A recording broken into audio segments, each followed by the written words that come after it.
ആകാശവാണി.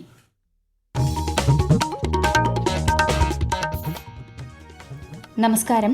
പ്രാദേശിക വാർത്തകൾ വായിക്കുന്നത് കൃഷ്ണ പ്രകൃതി.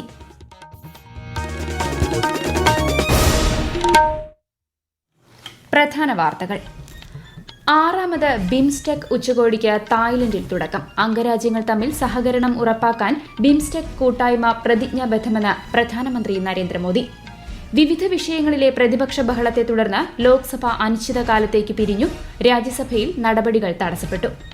വഖഫ് ഭേദഗതി ബിൽ സംബന്ധിച്ച് കേരളത്തിലെ എംപിമാർ ഉന്നയിച്ച ആശങ്കകൾ അടിസ്ഥാനരഹിതമെന്ന് കേന്ദ്രമന്ത്രി സുരേഷ് ഗോപി. ആശാപ്രവർത്തകരുടെ അനിശ്ചിതകാല നിരാഹാര സമരം 16ാം ദിവസത്തിലേക്ക്. ആശമാരുമായി ഇന്ന് ചർച്ചയില്ല. IPL ക്രിക്കറ്റിൽ ഇന്ന് Lucknow super Giants Mumbai Indians പോരാട്ടം. യുഎസിന്റെ പകര ചുങ്ക പ്രഖ്യാപനത്തിന് പിന്നാലെ ഓഹരി വിപണികളിൽ ഇടിവ്. വാർത്തകൾ വിശദമായി. തായ്ലൻഡിൽ നടക്കുന്ന 6ാമത് ബിംസ്റ്റെക് ഉച്ചകോടിയിൽ പ്രധാനമന്ത്രി നരേന്ദ്രമോദി പങ്കെടുക്കുന്നു. അംഗരാജ്യങ്ങൾ തമ്മിൽ സഹകരണം ഉറപ്പാക്കാൻ ബിംസ്റ്റെക് കൂട്ടായ്മ പ്രതിജ്ഞാബദ്ധമാണെന്ന് പ്രധാനമന്ത്രി സമൂഹമാധ്യമത്തിൽ കുറിച്ചു. തായ്ലൻഡ് പ്രധാനമന്ത്രിയുമായി ശ്രീ മോദി ഇന്നലെ ഉഭയകക്ഷി ചർച്ച നടത്തിയിരുന്നു. വിവിധ മേഖലകളിലെ സഹകരണത്തിന് ഇന്ത്യയും തായ്ലൻഡും ഇന്നലെ 6 കരാറുകളിൽ ഒപ്പുവച്ചു. ബിംസ്റ്റെക് ഉച്ചകോടിക്ക് ശേഷം പ്രധാനമന്ത്രി ഇന്ന് ശ്രീലങ്കയിലേക്ക് തിരിക്കും. വിവിധ വിഷയങ്ങളിലെ പ്രതിപക്ഷ ബഹളത്തെ തുടർന്ന് ലോക്സഭ അനിശ്ചിതകാലത്തേക്ക് പിരിഞ്ഞു. ഇന്ത്യയ്ക്ക് മേൽ അമേരിക്ക ഏർപ്പെടുത്തിയ താരിഫ് വിഷയത്തിൽ പ്രതിപക്ഷ ബഹളത്തെ തുടർന്നാണ് ലോക്സഭ പ്രക്ഷുബ്ധമായത്. വഖഫ് വിഷയവും സഭയിൽ ഉയർന്നു. പശ്ചിമബംഗാളിലെ അധ്യാപക നിയമന വിഷയത്തിൽ ട്രഷറി ബെഞ്ച് അംഗങ്ങളുടെ ബഹളത്തെ തുടർന്ന് രാജ്യസഭ ഉച്ചയ്ക്ക് 1 മണിവരെ നിർത്തിവച്ചിരിക്കുകയാണ്. പാർലമെന്റ് പാസാക്കിയ വഖഫ് ഭേദഗതി ബിൽ സാമൂഹിക സാമ്പത്തിക നീതി, എല്ലാവരെയും ഉൾക്കൊള്ളുന്ന വികസനം എന്നിവ ഉറപ്പുവരുത്തുമെന്ന് പ്രധാനമന്ത്രി നരേന്ദ്രമോദി. സുതാര്യത ഉറപ്പാക്കാനും ജനങ്ങളുടെ അവകാശങ്ങൾ സംരക്ഷിക്കാനും ബിൽ വഴിയൊരുക്കുമെന്ന് അദ്ദേഹം സമൂഹമാധ്യമത്തിൽ പറഞ്ഞു.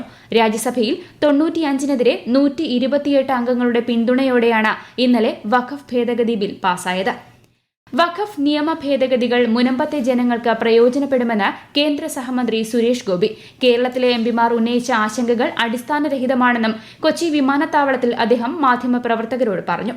വഖഫ് നിയമ ഭേദഗതി ബിൽ പാർലമെന്റ് പാസാക്കിയത് സംസ്ഥാന രാഷ്ട്രീയത്തിലെ സുപ്രധാന നിമിഷമായി കണക്കാക്കണമെന്ന് BJP സംസ്ഥാന അധ്യക്ഷൻ രാജീവ് ചന്ദ്രശേഖർ. തെരഞ്ഞെടുക്കപ്പെട്ട ജനപ്രതിനിധികൾ കൈവിട്ടപ്പോഴും ബിൽ പാർലമെന്റിൽ പാസാക്കിയെടുക്കാനുള്ള ശക്തി ജനങ്ങളുടെ നേതൃത്വത്തിലുള്ള മുനമ്പത്തെ സമരത്തിന് ഉണ്ടായിരുന്നുവെന്ന് അദ്ദേഹം പറഞ്ഞു. മുനമ്പത്തെ സമരപന്തലിൽ NDA നേതാവ് തുഷാർ വെള്ളാപ്പള്ളിക്കൊപ്പം സമരക്കാരെ അഭിസംബോധന ചെയ്യുകയായിരുന്നു അദ്ദേഹം. സെക്രട്ടേറിയറ്റിന് മുന്നിൽ സമരം ചെയ്യുന്ന ആശാ പ്രവർത്തകരുമായി സംസ്ഥാന സർക്കാർ ഇന്ന് ചർച്ച നടത്തില്ല. പ്രശ്നം പഠിക്കുന്നതിനായി കമ്മീഷനെ നിയോഗിക്കുന്നത് സംബന്ധിച്ച് ആശമാരോട് അഭിപ്രായം തേടിയിട്ടുണ്ടെന്ന് ആരോഗ്യമന്ത്രിയുടെ ഓഫീസ് അറിയിച്ചു. അതേസമയം ആശാ പ്രവർത്തകർ സെക്രട്ടേറിയറ്റിന് മുന്നിൽ നടത്തുന്ന രാപ്പകൽ സമരം 54ാം ദിവസത്തിലേക്കും അനിശ്ചിതകാല നിരാഹാര സമരം 16ാം ദിവസത്തിലേക്കും കടന്നു.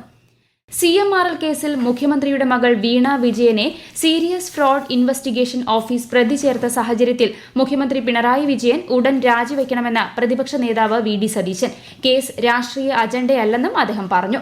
വീണ വിജയനെതിരെയുള്ള നടപടി ഗൂഢാലോചനയാണെന്ന് CPIM സംസ്ഥാന സെക്രട്ടറി MV ഗോവിന്ദൻ പ്രതികരിച്ചു. മുഖ്യമന്ത്രിയുടെ രാജി ആവശ്യപ്പെട്ട് കണ്ണൂർ ജില്ലയുടെ വിവിധ ഭാഗങ്ങളിൽ ഇന്ന് വൈകിട്ട് BJPയുടെ പ്രതിഷേധ പ്രകടനം സംഘടിപ്പിക്കും. വയനാട് ചൂരൽമല മുണ്ടക്കൈ ദുരന്തബാധിതരുടെ പുനരധിവാസത്തിനായി സംസ്ഥാന സർക്കാർ നിർമ്മിക്കുന്ന ടൌൺഷിപ്പിലേക്ക് സമ്മതപത്രം കൈമാറാനുള്ളത് 4 പേർ മാത്രം. 2ാം ഘട്ട 2A 2Bയിൽ ഉൾപ്പെട്ട ഗുണഭോക്താക്കൾക്ക് സമ്മതപത്രം നൽകുന്നതിനുള്ള അവസാന ദിവസമായ ഇന്നലെ 20 പേരാണ് സമ്മതപത്രം കൈമാറിയത്. 1ാം ഘട്ട ഗുണഭോക്താക്കളുടെ പട്ടികയിൽ ഉൾപ്പെട്ട 242 പേർ സമ്മതപത്രം നൽകിയിരുന്നു. ലഹരിക്കെതിരെ പടവെട്ടാൻ ഇനി അമ്മമാരുടെ കൂട്ടായ്മയും. മദേഴ്സ് ആർമി എന്ന പേരിൽ കണ്ണൂരിൽ അമ്മമാരുടെ കൂട്ടായ്മ സജ്ജമാകുകയാണ്. വിശദാംശങ്ങളുമായി ആകാശവാണി കണ്ണൂർ ജില്ലാ പ്രതിനിധി KO ശശിധരൻ. വിദ്യാർത്ഥികളിലും യുവജനങ്ങൾക്കുമിടയിലെ ലഹരി ഉപയോഗത്തിനെതിരെ അമ്മമാരെ അണിനിരത്തുക എന്ന ലക്ഷ്യത്തോടെയാണ് മദേഴ്സ് ആർമി രൂപീകരിച്ചിരിക്കുന്നത്. ലഹരി ഉപയോഗത്തിനെതിരെ ബോധവൽക്കരണവും പ്രചാരണവുമാണ് ആദ്യഘട്ടത്തിൽ സംഘടിപ്പിക്കുക. ലഹരിക്കടിപ്പെട്ടവരെ അതിൽ നിന്ന് മോചിപ്പിക്കുന്നതിനുള്ള ചികിത്സ ഉറപ്പാക്കുക എന്നതാണ് 2ാം ഘട്ടത്തിൽ ലക്ഷ്യമിടുന്നത്. ബോധവൽക്കരണത്തിന്റെ ഭാഗമായി നാളെ കണ്ണൂർ പയ്യാമ്പലത്ത് രാത്രി നടത്തം സംഘടിപ്പിക്കും. ദീപങ്ങളുമായി പള്ളിയാമൂല വരെ പോയി പയ്യാമ്പലത്ത് സമാപിക്കുന്ന തരത്തിലാണ് യാത്ര നടത്തുന്നത്. മുൻ DGP ഋഷിരാജ് സിംഗ് ഉദ്ഘാടനം ചെയ്യും. 500ഓളം പേർ രാത്രി നടത്തത്തിൽ പങ്കെടുക്കുമെന്ന് mothers army president NE Priyamvada അറിയിച്ചു. മലപ്പുറം മഞ്ചേരിയിൽ SDPI പ്രവർത്തകരുടെ വീടുകളിൽ NIA പരിശോധന. പാലക്കാട് ശ്രീനിവാസൻ വധക്കേസുമായി ബന്ധപ്പെട്ട് 4 പേരെ കസ്റ്റഡിയിലെടുത്തു. മഞ്ചേരി പയ്യനാട് RSS പ്രവർത്തകൻ അർജുനെ ആക്രമിച്ച കേസിൽ പ്രതിയായ ഷംനാദിന്റെ വീട്ടിലും NIA സംഘം പരിശോധന നടത്തി. പ്രതികളുടെ സാമ്പത്തിക ഇടപാടുകളും അന്വേഷിക്കുന്നുണ്ട്. ഈ വാർത്തകൾ ആകാശവാണിയിൽ നിന്ന്. ആകാശവാണി വാർത്തകളും വാർത്താധിഷ്ഠിത പരിപാടികളും all India radio news Thiruvananthapuram YouTube ചാനലിലും @all India radio news Thiruvananthapuram Facebook പേജിലും AR News_ തിരുവനന്തപുരം ഇൻസ്റ്റഗ്രാം അക്കൌണ്ടിലും @AR News_TVM X ഹാൻഡിലും ലഭ്യമാണ്. ഇന്ത്യ ഉൾപ്പെടെയുള്ള രാജ്യങ്ങൾക്ക് US പ്രസിഡന്റ് ഡൊണാൾഡ് ട്രംപ് പകരച്ചുങ്കം പ്രഖ്യാപിച്ചതിനു പിന്നാലെ ആഗോള ഓഹരി വിപണികളിൽ ഇടിവ്. വിലക്കയറ്റത്തിന് കാരണമാകുന്ന പുതിയ പ്രഖ്യാപനങ്ങൾ അമേരിക്കയിലും വിദേശത്തും സാമ്പത്തിക വളർച്ചയെ ബാധിക്കുമെന്നാണ് വിലയിരുത്തൽ.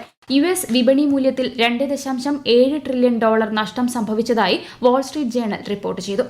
യുഎസിന്റെ താരിഫ് പ്രഖ്യാപനത്തെ തുടർന്ന് ഇന്ത്യൻ ഓഹരി സൂചികകളിലും നഷ്ടം. ബോംബെ ഓഹരി സൂചിക സെൻസെക്സ് 786 പോയിന്റ് നഷ്ടത്തിൽ 75,508-ലും, നിഫ്റ്റി 282 പോയിന്റ് ഇടിഞ്ഞ് 22,958-ലും വ്യാപാരം തുടരുകയാണ്. അതേസമയം സ്വർണ്ണവില കുത്തനെ കുറഞ്ഞു. ഗ്രാമിന് 160 രൂപ കുറഞ്ഞ് 8,400 രൂപയും പവന് 1,280 രൂപ കുറഞ്ഞ് 67,200 രൂപയുമാണ് ഇന്നത്തെ വില. IPL ക്രിക്കറ്റിൽ ഇന്ന് രാത്രി 7:30 നടക്കുന്ന മത്സരത്തിൽ ലക്നൌ സൂപ്പർ ജയന്റ്സും മുംബൈ ഇന്ത്യൻസും ഏറ്റുമുട്ടും. ഇന്നലെ നടന്ന മത്സരത്തിൽ കൊൽക്കത്ത നൈറ്റ് റൈഡേഴ്സ് സൺറൈസേഴ്സ് ഹൈദരാബാദിനെ 80 റൺസിന് പരാജയപ്പെടുത്തി. കേരളത്തിലെ ഏറ്റവും ചെറിയ ദേശീയോദ്യാനമായ ഇടുക്കി പാമ്പാടും ചോല ചുട്ടുപൊള്ളുന്ന വെയിലിലും കുളിരുള്ള കാഴ്ചകളും കാലാവസ്ഥയുമാണ് സന്ദർശകർക്ക് സമ്മാനിക്കുന്നത്. വൈവിധ്യമാർന്ന മരങ്ങളും കാട്ടുചെടികളും ജീവജാലങ്ങളും ചോലകളുടെ കാഴ്ച വസന്തവും സഞ്ചാരികൾക്ക് നൽകുന്നത് നനുത്ത അനുഭവമാണ്. ഇടുക്കിയിൽ നിന്നും ആകാശവാണി പ്രതിനിധി രതീഷ് കൃഷ്ണ തയ്യാറാക്കിയ റിപ്പോർട്ട്.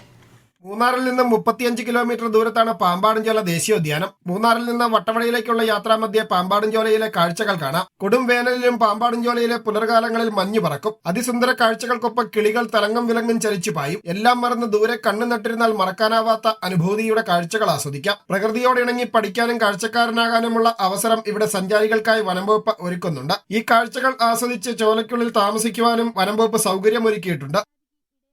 മാലിന്യമുക്ത നവകേരളം ക്യാമ്പയിനിന്റെ ഭാഗമായി കൽപ്പറ്റ ബ്ലോക്ക് പഞ്ചായത്ത് സമ്പൂർണ്ണ ശുചിത്വ ബ്ലോക്ക് പഞ്ചായത്തായി പ്രഖ്യാപിച്ചു. വൈത്തിരി ഗ്രാമപഞ്ചായത്തിനെ മികച്ച ഗ്രാമപഞ്ചായത്തായും തെരഞ്ഞെടുത്തു. വിവിധ മേഖലകളിൽ മാതൃകാപരമായ പ്രകടനം നടത്തിയവരെ യോഗത്തിൽ അഭിനന്ദിച്ചു. കണ്ണൂരിനെ ഹരിത ശുചിത്വ ജില്ലയായി മാറ്റുന്നതിന്റെ പ്രഖ്യാപനം മന്ത്രി രാമചന്ദ്രൻ കടന്നപ്പള്ളി നാളെ നിർവഹിക്കും. ഒക്ടോബർ 2 മുതൽ സംസ്ഥാനത്ത് ആരംഭിച്ച മാലിന്യമുക്ത നവകേരളം ജനകീയ ക്യാമ്പയിനെ തുടർന്നാണ് കണ്ണൂരിനെ ഹരിത ശുചിത്വ ജില്ലയായി പ്രഖ്യാപിക്കുന്നത്. കൊല്ലം കടയ്ക്കൽ ദേവീക്ഷേത്രത്തിലെ വിപ്ലവ ഗാന വിവാദത്തിൽ ഗായകൻ അലോഷി ഉൾപ്പെടെ 3 പേർക്കെതിരെ കേസെടുത്തു. അലോഷി 1-ാം പ്രതിയും 2 ഉപദേശക സമിതി അംഗങ്ങളെ 2ഉം 3ഉം പ്രതികളുമാക്കിയാണ് കടയ്ക്കൽ പോലീസ് കേസെടുത്തത്. സംഭവത്തിൽ ഇന്നലെ ക്ഷേത്ര ഉപദേശക സമിതിക്കും കടയ്ക്കൽ പോലീസിനുമെതിരെ ഹൈക്കോടതി രൂക്ഷ വിമർശനം നടത്തിയതിന് പിന്നാലെയാണ് പോലീസ് കേസെടുത്തത്. മുതിർന്ന നടനും സംവിധായകനുമായ മനോജ് കുമാർ മുംബൈയിൽ അന്തരിച്ചു. 87 വയസ്സായിരുന്നു.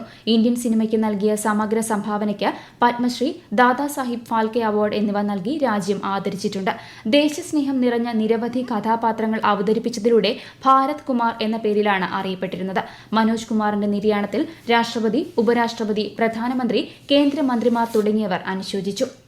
കോഴിക്കോട് ടൗൺ ഹാളിൽ പൊതുദർശനത്തിന് വച്ചിരിക്കുന്ന കോഴിക്കോട് സാമൂതിരി KC ഉണ്ണി അനുജൻ രാജയുടെ ഭൌതികദേഹത്തിൽ അന്തിമോപചാരം അർപ്പിച്ച നിരവധി പേർ. കോട്ടയ്ക്കൽ കിഴക്കേ കോവിലകം ശ്മശാനത്തിൽ ഉച്ചയ്ക്ക് 2 മണിക്ക് സംസ്കാര കർമ്മങ്ങൾ നടക്കും. വാർദ്ധക്യ സഹജമായ അസുഖത്തെ തുടർന്ന് കോഴിക്കോട് സ്വകാര്യ ആശുപത്രിയിൽ ഇന്നലെയായിരുന്നു അദ്ദേഹത്തിന്റെ അന്ത്യം. കോട്ടയം ജില്ലയിൽ ആകാശവാണി പാർട്ട് ടൈം കറസ്പോണ്ടന്റിനെ കരാർ അടിസ്ഥാനത്തിൽ എടുക്കുന്നതിനുള്ള അപേക്ഷ ക്ഷണിക്കുന്നു. അപേക്ഷകർ ജില്ലാ ആസ്ഥാനത്ത് നിന്നും 10 കിലോമീറ്റർ ചുറ്റളവിൽ സ്ഥിര താമസക്കാരായിരിക്കണം. കൂടുതൽ വിവരങ്ങൾക്ക് prasarbharati.gov.in/pb vacancies എന്ന വെബ്സൈറ്റ് സന്ദർശിക്കുക. പ്രധാന വാർത്തകൾ വീണ്ടും. 6ാമത് ബിംസ്റ്റെക് ഉച്ചകോടിക്ക് തായ്ലൻഡിൽ തുടക്കം. അംഗരാജ്യങ്ങൾ തമ്മിൽ സഹകരണം ഉറപ്പാക്കാൻ ബിംസ്റ്റെക് കൂട്ടായ്മ പ്രതിജ്ഞാബദ്ധമെന്ന് പ്രധാനമന്ത്രി നരേന്ദ്രമോദി. വിവിധ വിഷയങ്ങളിലെ പ്രതിപക്ഷ ബഹളത്തെ തുടർന്ന് ലോക്സഭ അനിശ്ചിതകാലത്തേക്ക് പിരിഞ്ഞു.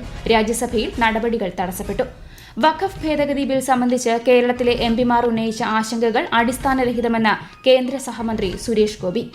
ആശാപ്രവർത്തകരുടെ അനിശ്ചിതകാല നിരാഹാര സമരം 16ാം ദിവസത്തിലേക്ക്. ആശമാരുമായി ഇന്ന് ചർച്ചയില്ല. IPL ക്രിക്കറ്റിൽ ഇന്ന് Lucknow super Giants Mumbai Indians പോരാട്ടം. യുഎസിന്റെ പകരച്ചുങ്ക പ്രഖ്യാപനത്തിന് പിന്നാലെ ഓഹരി വിപണികളിൽ ഇടിവ്. പ്രാദേശിക വാർത്തകൾ കഴിഞ്ഞു. അടുത്ത വാർത്താ പ്രക്ഷേപണം 12:50.